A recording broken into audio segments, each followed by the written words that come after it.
And with the Bermuda News Syndicate, bringing you this special interview all the way from London in the UK. Manchester. You know, it's my girl. You see the name on the screen is my girl there, Carla Zhu of Today in Bermuda. And, you know, welcome once again to Fresh TV. Thanks for having me. Wasn't expecting to do this interview, but you know I'm always happy to be a guest just for you. Well, you know, I'm so thankful. You know that for sure. I know when you put out requests to people, sometimes you don't know what you're gonna get anyway. So it's sort of like, you know what? Thank you for spending the time on your Saturday to share with us. Right now, obviously, the hot topic on the list, because there's a number of things out there, and you were a part of some of those conversations. If we could just rewind, you've been appointed to the Media Council, and basically this whole, from what I can glean from it, is that there's a massive conversation around an editorial which came out in the Royal Gazette with the editor, who has said some things that most people have become incensed with, that's online. And this has sparked a generous conversation with displeasure more than anything. And then there's this sort of timely look at the diversity, quote unquote, I'll use that word, in offering positions to yourself and Keon Dickinson. How do you feel in this in the initial offering of this position, pre the offering of the position, if you understand? Well, with the Media Council, I mean, Io and I had talked, Io Johnson, and I had talked, we've been having this conversation for a couple of years regarding the media. I'm sorry, because I'm actually at a birthday party, so my son is just come outside. No worries. I tell you, but we had plenty of conversations because we felt that media did need to be regulated in Bermuda, or at least a watchdog of some sort. And we had talked about this for about 2 years. It never really got off the ground. And we were also looking at it from a union perspective. Now, with the Media Council, admittedly, it didn't seem to have much teeth. I don't think people were clear on its function. However, to me, if you're not willing to be a part of the solution, you can't keep complaining about people who try to come up with an answer as such, or a solution.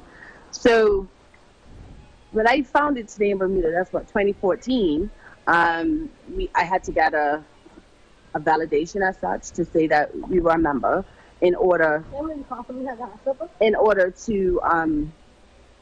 run Today in Bermuda, you know, as a recognized site in Bermuda. But then once you do that, you know, nothing else came out of what it stood for as such.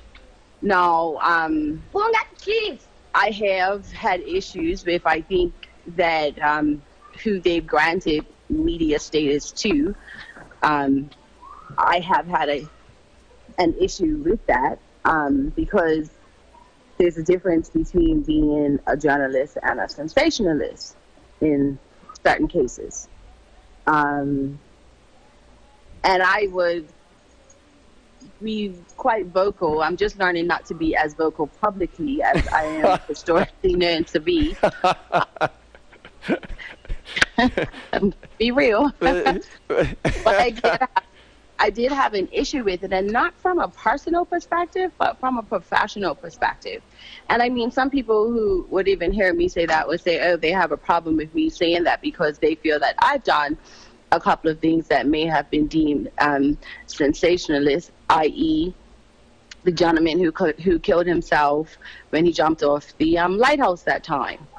And I covered the story from an eyewitness, and people were incensed. Many people were incensed with that story. They thought it was insensitive. However, I stood behind it was done in a public place. So how is that not news? But there's a difference between covering news and then trying to create news for a view, a like, a share. So that's how I feel about that. Now, when Don reached out to me and he asked me whether or not I would serve, I thought about it, and I did ask why. And I'm not in London, I'm actually in Manchester. And he talked about they wanted to diversify the council. Yes, it is historically white men, because Jeremy had it at first, I believe, right, as the chair, Jeremy Deacon. But he wanted a woman, and he said he wanted a woman who had print, like a variety of experience. And I've done print, I've done electronic, I've done social media. And so I decided to take it up. Although I'm not physically in Bermuda, I'm still very connected and keep my finger on the pulse. I have taken Today in Bermuda offline. I took it off last November, and I've launched SheHub.tv, which is a women's lifestyle online magazine. And my purpose for doing that was Bermuda was containing me. So I wanted to be able to have international stories as opposed to just stories based in Bermuda. So if you go on SheHub, you do see some Bermuda stories, but you also see stories outside of Bermuda as well. But we're in the context of the Media Council, I'm still very much connected to Bermuda. Don't you find it a bit contrived in a way, if that's a word? You're more literal than me, but I'm picking on the word that I think I know what it means. But you don't find it a bit contrived and weird that you have to be reached out to in a time, one, of crisis, two, in a time of calling something, we need diversity to be correct and right and be seen to be doing the right thing and be seen to making the right decisions? Don't you think that is a weird position to be in, for why you're being called, as opposed to, listen, I don't care whether you're man, woman, child, quote unquote. You have the prerequisites that say, one, you're qualified, two, you've been out there long enough, you worked in traditional media, new media, and so on, and this is why we want you. You don't find it kind of weird that we need this diversity now to make these better decisions? How do you think about that? It just... You know what? Someone has said to me about, well, you're not in Bermuda, right? So, of course, there are going to be critics. And no one has had the audacity to say, basically, that you've been used as a token, right? Right. However, if anyone... But I didn't say that, though.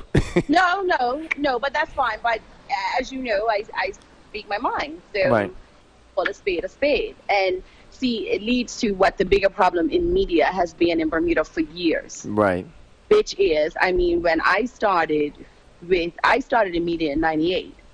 But when I started with RG in 2002, it was all, let's call a spade, white people, period. If male or female. The only blacks at that time at the World Gazette were me and Ayo. And I had some blacks turn up their noses to me, and I have a couple of them that still do to this day, based on, I'm just muting out his son. It's okay.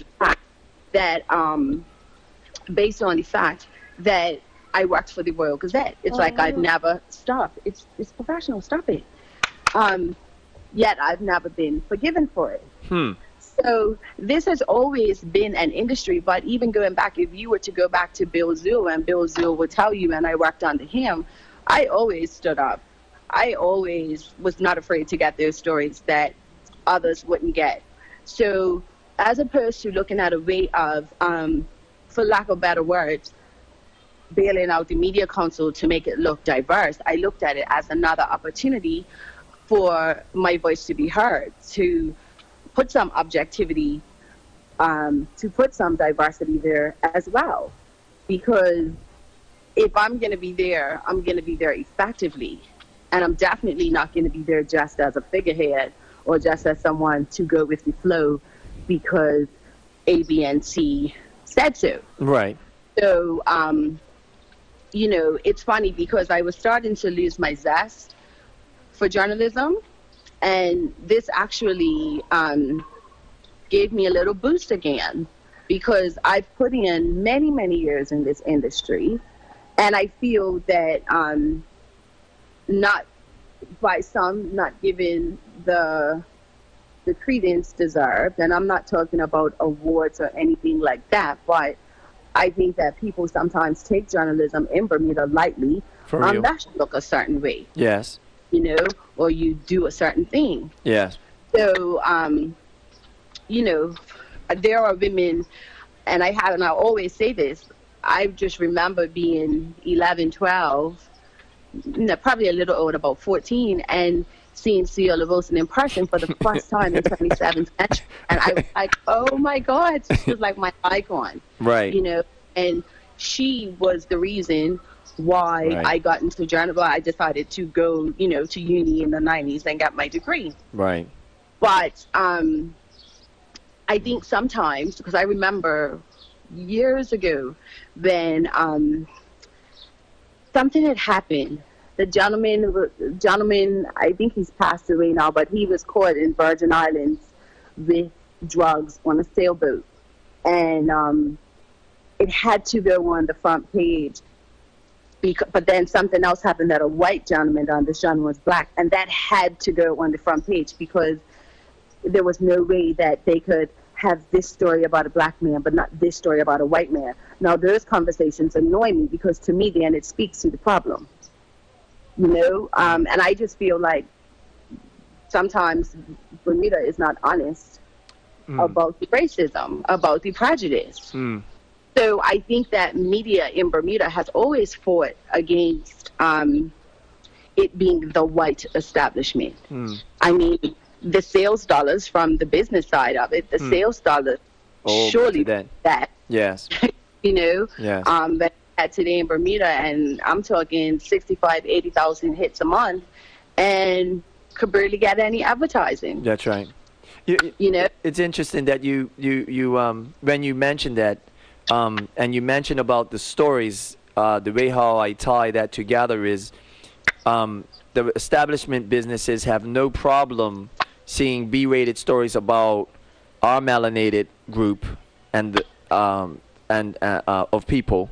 But if when we do stories that are relevant to our cause and the cause of our humanity to be improved, it seems like they can't put their advertising around it. Oh it becomes an affront. It becomes, you know, it becomes oh wait, that's too controversial. Well, but to be fair, our blacks did it to me as well. There's one story I did. That's why I said establishment. I said establishments. Oh, okay. Yeah, I didn't put it down to color. I got you. Yeah, because I did a story one time, and I won't go into the specifics because it would identify the girl, which would lead to the identity of her relative, right, who works very prominently in advertising. And she hit me up, and she was like, "You're not going to run that story, are you? It's a court story." And I'm like, "Yeah, it's news." And ever since I ran the story, she won't even look at any. She would not look at any advertising kit that had Today in Bermuda on it because of her personal views of a news story, and I have to pay the price. Right. You know, right. Another reason for going international. So it's just interesting how I'm not really bothered by the why, because in regards to my appointment, because I am legitimate in what I do. Fair. You know, I've put in the years, I've done my time in the trenches, and everything in between, and my name speaks for itself. So it's not like I've only put 2, 3, 5, 7 years, and now all of a sudden you're asking me to be a part of this body. You know, right. I put in over 20 years. Right. So I don't feel used or, yeah, used. But I get it. I totally get it. Will it change anything, though? I don't know. Well, I have to ask the question, in looking at that, and that's when I saw the appointments, I had to ask myself, and I was gonna post before I actually spoke to you, but I'm not, I said, you know what, Elmore, don't post before you talk to him. But I was thinking about, what good is the media? What good is the media council in relationship to, one, us not really having an industry organized? Because without an industry organized, right, means we have a whole bunch of we have to have a lot of we have to have more qualified people who know the standards, right, in which whatever they function in, from new media to traditional media, there has to be these standards that have to be agreed by all, which we don't have. And so then we have this organized body called a media council, which doesn't have anybody accountable really to it, because there's no organized body of industry. So how do you start laying the precepts or the concepts to actually make something happen out of that body? What do you see a couple of those things might be in you initially going in to start dealing with? Or else you're just going to be dealing with the things of the editor Dexter Smith and da-da-da-da-da-da. Well, you know what? I think because the appointment has only been like a week. So I think it's too early to speak in any depth. However, like I said, whatever is brought before me in any initiative or whatever is not going to be, okay, I'm just going to bow down and say, all right, yeah, just because. You know what I mean? So there will be, from where I will serve, objectivity and fairness. And I think that there needs to be some sort of, I'll call them teeth, put into place. Who is not afraid to, whether it's the big boy or the little man, to stand up and say, hey, this isn't the way to go about things. Because I think that, because Bermuda's so small, we're afraid.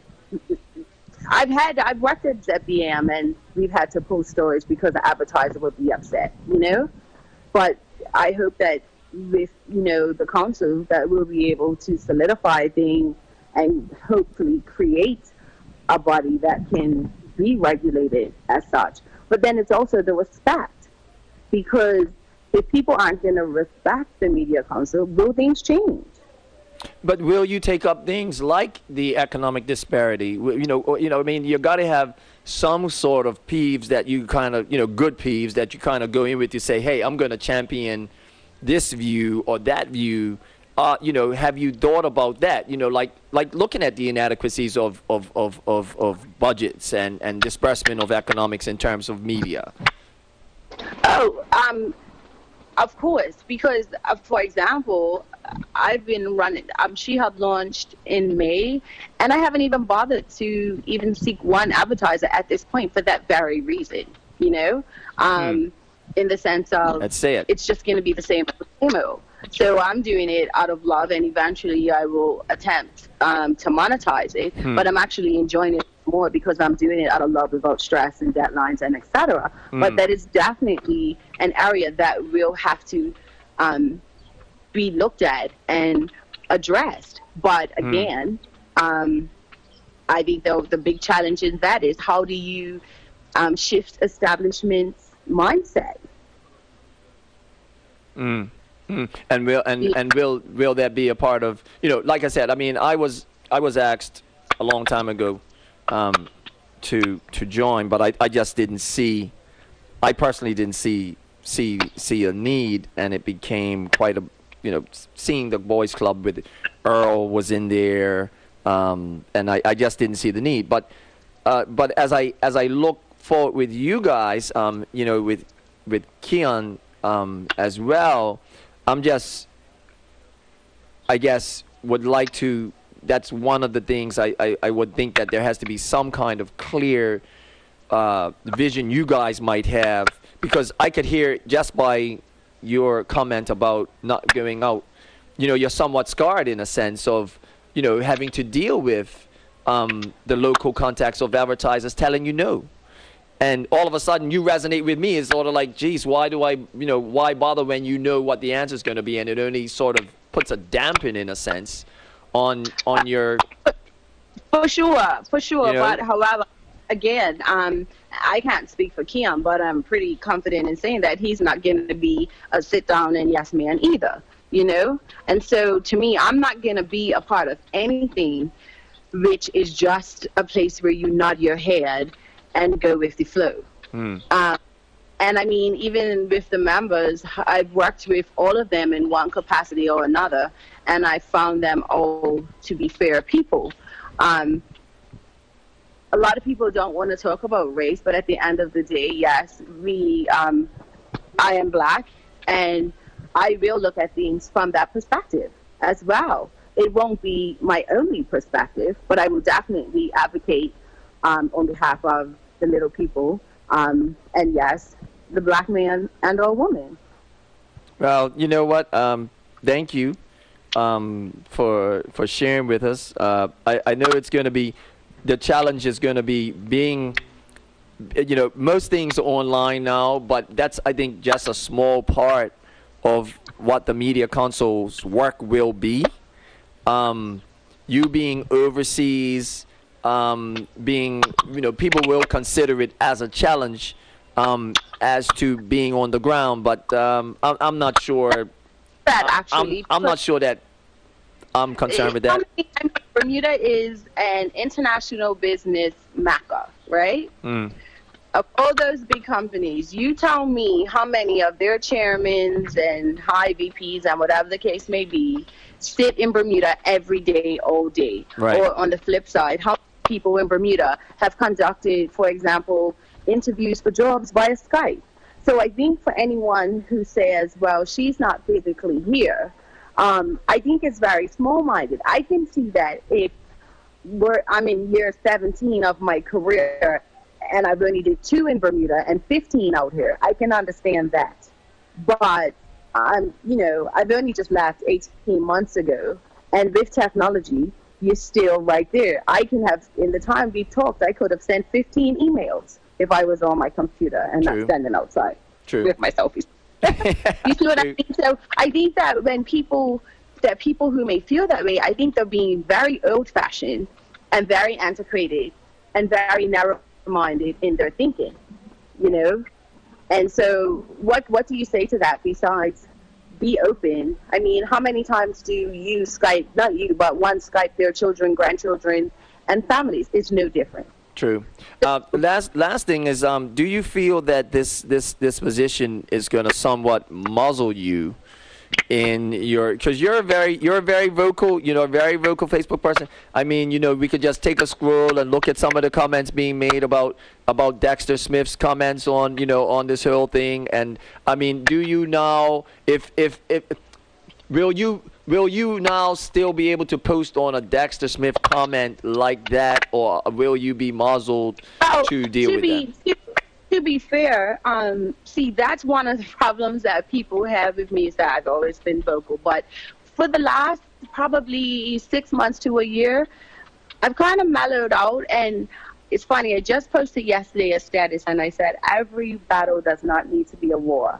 True. So I'm now at the stage, I see certain things, and I just scroll on by. And I even might poise up to type and reply. But for me now, I'm in a space where I just don't need the unnecessary aggravation. So even when it comes down to even doing a Facebook post, I'm conscious about that, because I could end up with 200 comments and my phone going off and going off and going off. And I'm not going to ignore it, because if they're saying something, I want to jump back on. So I'm even conscious about how I even start conversations. Got you. It's fun, because I see so many people now doing what I was doing in social media 5 years ago. Right. Starting these controversial conversations, and I read them. I may have a comment to myself, but I keep on going. So the Media Council wouldn't muzzle me. I've kind of muzzled myself. But the other thing is, with position, such as this comes with responsibility. So I will, by self-regulation, be more cognizant of what I post. I mean, I've never really been a swearer online, for example. Very rarely would you see a cuss word in a status on me, but now you will never see that, because if I'm going to be in this position, I also need to make sure that I'm setting an example. So I don't think that that's a media council stipulation or nudge. That would be a Carlizio self-regulation and maturity as well. Well, enough said on that, and I totally get it. I think we're all, I had someone say to me just yesterday how they've been watching me and they've watched me grow to where I'm at now, and they actually see where I am at and where I've come from, and that was kind of gratifying, because I think, if, like you're saying, I think we stay in one position, but at the same time we don't like to lose our great voices of real freedom to establishment, because usually it is a voice of reason. It is a voice of that really speaks to that resonates with the people who are struggling. Yeah, no, I appreciate that, Al. And the other thing is, like, if I have an issue, because I had an issue with something with the Media Council, and I would write to them directly and say, see, this is what I was talking about. So I've been, like, I have no problem with sending an inbox. I had an issue with Dexter one time on a story, and I made off, but before, where I would make off in public, I would make off to him now one-to-one, It's just that, I mean, even although I'm out of Bermuda, people still watch what I do and everything. And so I also have my daughter. My daughter is still there. So that's a part of it, too. I have to be conscious, because I know how small Bermuda is, and I don't want her to be penalized for my voice. Oh, boy. Yeah, so, I know what you mean. Yeah, when I was in Bermuda, serious. We were all there together, but I mean, scholarship times are coming up. Wow. She's graduating from high school next year. I'm being real. I have to think about stuff like that. That's serious. So now I'm at the stage where my children come first, and so I'm not going to do anything to jeopardize. And she would never know, but I would know. Yeah, because when that's you right. Peel back the layers, it's like, okay, well, Mr. So-and-so, I remember I did that story, and now they're sitting on that board that the decision about whether sad but true. Sad but true. Let's be for real. So yeah, and I'm hoping that we could help to, change that one-sidedness about our lives here, in Bermuda. With the good intent and will that we all have to heal and for good change, you know what I'm saying? Right. So you just grounded me on that, because it's so real, what you just said, and it's sad, and I hope people hear you, and feel you on that, because that's a part of the disparity and suffering that, that's legacy. It's legacy related. Yeah, it is real. Yeah. Because, I mean, even like she said to me, even the other day, like people, I mean, I've been going 18 months, people still come up to her and ask her certain questions that she's not comfortable with, because she will always be, in their eyes, Carlizio's daughter. Right. So she can't run from it, Can you imagine my children? No, I'm serious. Al, I am so serious about that. It has its benefits as well, but at this stage in her life, I don't want it to have any detriment at all. Right. Right. So I just know I'm just really selective about how I choose to vocalize and about what. Right. So you're out, you're in, and of course, I mean, I don't know. I can't usurp you as a board member now, so you can't speak on issues that might be on the table. But obviously, the Dexter Smith issue is one that is rampant, and would it be one of the things that you actually ensure is put in the forefront of being able to quell what's going on right now? Yeah, and also I just want to say one more thing before I forget. Sure. If anyone has any issues with things in the media, feel free to email me, and I will pass it on to the council, or inbox me on Facebook, I'm really easy to find. I'm on Instagram, Facebook, Twitter. True, Just send a message. I will ensure that the council is aware. Sure. You know, because some people are not comfortable with interacting with certain people. But if you feel comfortable enough to let me know, I'll pass it on. Sure. So, okay. Yeah. Well, thank you. Hello? Hi, I said thanks for having me. Oh yeah. It's a pleasure. You know, it's always a pleasure, and we'll be watching with bated breath, of course, and and looking in to see, you know, to see what's going on, and I'll be out here in the field still, okay. And looking on. So thank you very much, and sure, you know, I'll hit your inbox up. Trust me, you'll definitely get an inbox from me. Enjoy the rest of your afternoon and your party, and give everyone our respect. Always rains in Manchester. It poured yesterday, but besides that, it hasn't rained in like 30 days, and it's supposed to be hot for another 3 weeks. So I feel like I'm in Bermuda. I just need some blue ocean, and I will be okay. But thanks, hon. See you soon. All right, you too. Bye. Take care. Bye. Okay. Oh, done?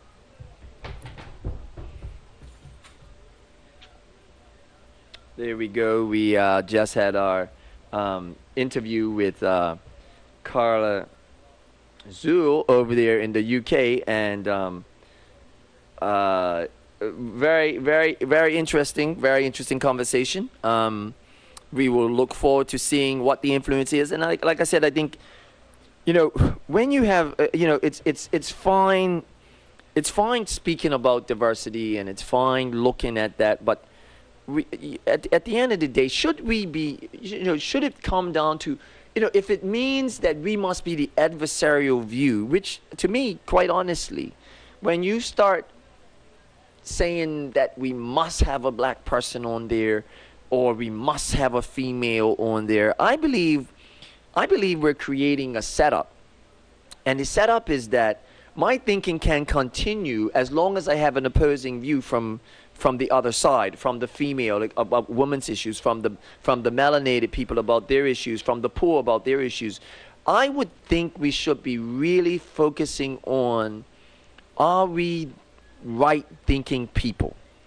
You know, that's what that tells me. That only tells me that we're dominated male, white alphas, quote unquote, Caucasoid, non-melanated.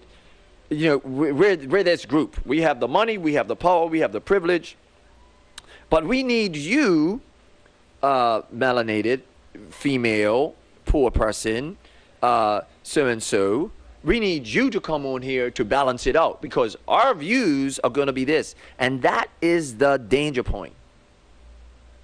That's the danger point in the conversation, to be quite honest. Because it doesn't mean that they have to change their views. I personally, and this is not against the selection, but let's be clear.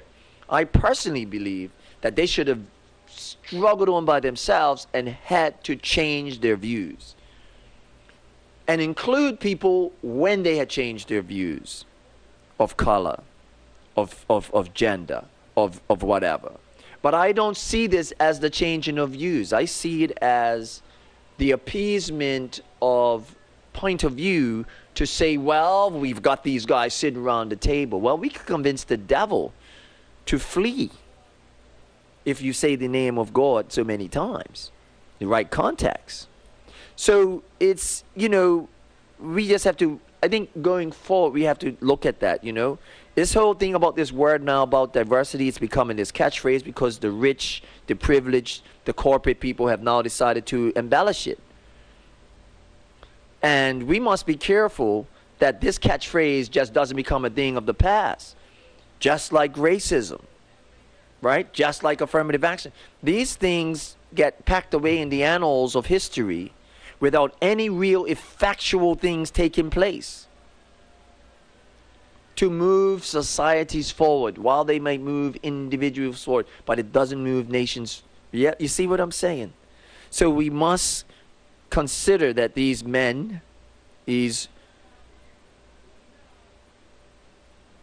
non-melanated brothers, are doing it for the right reason, but it's nice to see, it's nice not just think about change, but or to be on the other side, because now it's going to be validated, because we've got a whole rainbow of people here. It's validated? No, it's not validated. You could have all rainbow of people thinking absolutely wrong on issues. True? But are the core of the principles to be right-thinking people to make the right decisions on the right behalf of the people who need to change.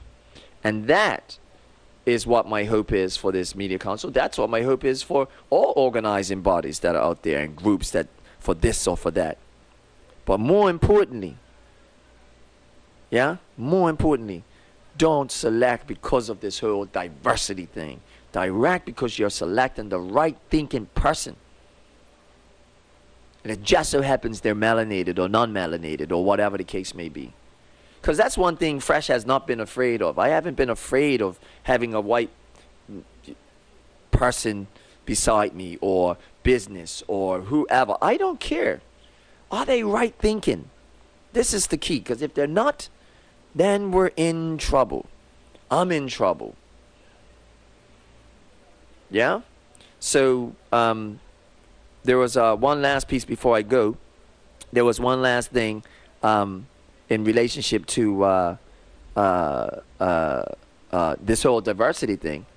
This lady, Fiona Luck of some corporate company, has got the premier David Burt in her sights at some meeting, and she dared to throw at his face that the whole diversity thing can't work because you're not dealing with the issues of same-sex correctly. Who the heck is she? I mean, that's, to me, that's disrespectful. It's disrespectful with a number of things, because if the first thing that you can point to about being diversified and being fair with diversity is same sex, then you missed a whole line full of human rights abuses and things that have been happening to groups of people around this planet and in Bermuda that should have been at the top of the list. I'm just saying. But this person decided to use that particular thing to say diversity can't work if you're not going to be all inclusive. That was unbelievable. And to put that while the premier is right there like that. I mean, I'm not saying you're not supposed to say stuff to people's face, but I think to push that particular one was an affront. That's just me. I'm sure the premier will say, Almar, hey, if that's the way she feels, Almar, that's the way she feels. That's David, right? David would be just like, oh, well, he ain't going to get a rise out of it one way or the other.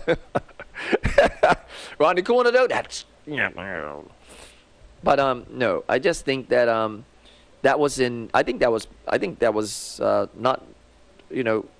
First of all, it was just clearly wrong, and it goes to show you what people are looking at as diversity. See, when you start throwing out that big word out there, you start throwing out that big word.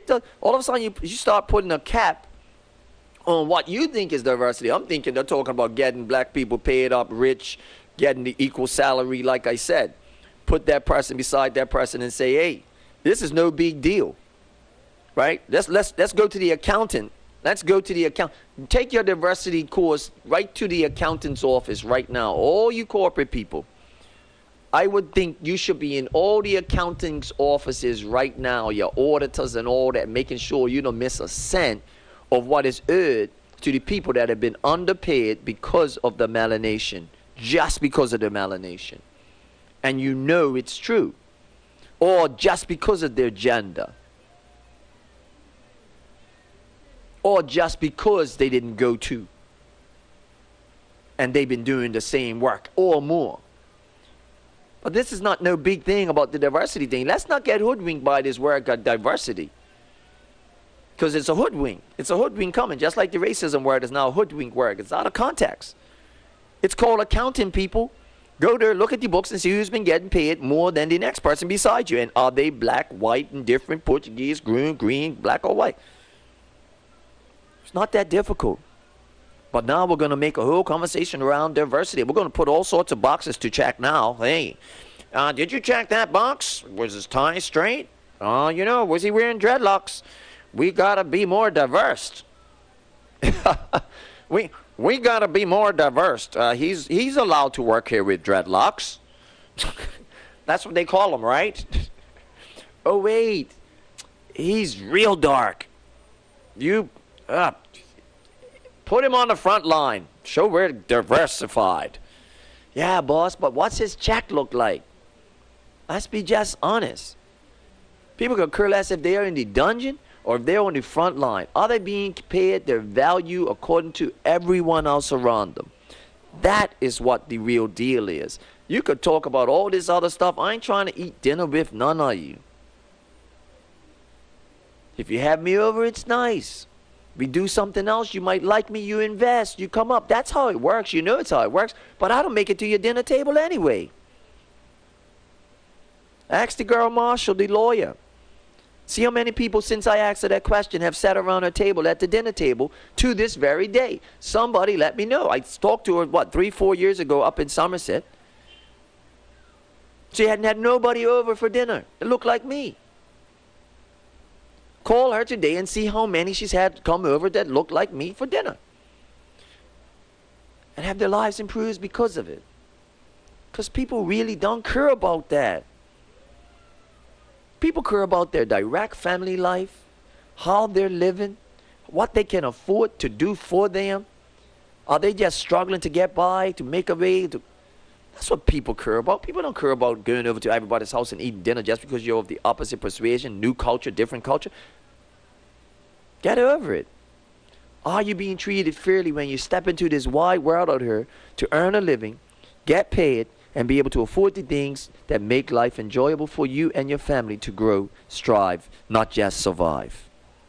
With that, I'll take that out. Watch your words. Peace be with you all. Love, guidance, and protection. From the heart we all come from.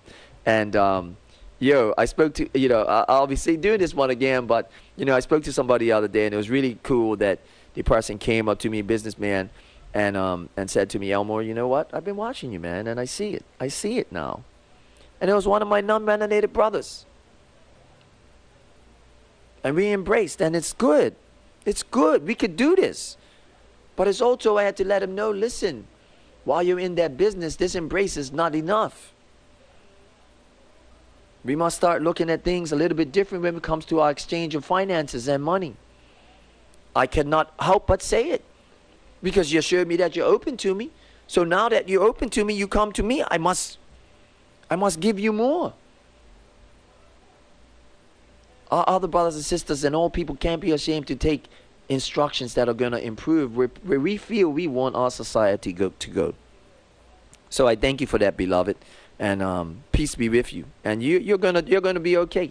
A lot of people are suffering from this. I had some good news too about how some businesses are feeling the effects of not getting permits renewed, right? And they're going through a lot of Bermudians, and that's good because that's what it takes for employment. You're going to have to. We're going to have to. But it's not going to kill you. Trust me, you're going to be blessed for it. Trust me, in the end, you're going to be blessed for it. So peace be with you all. Until then, see you again soon. Fresh TV, the best TV. This has been a Special Report News Syndicate. I'm out.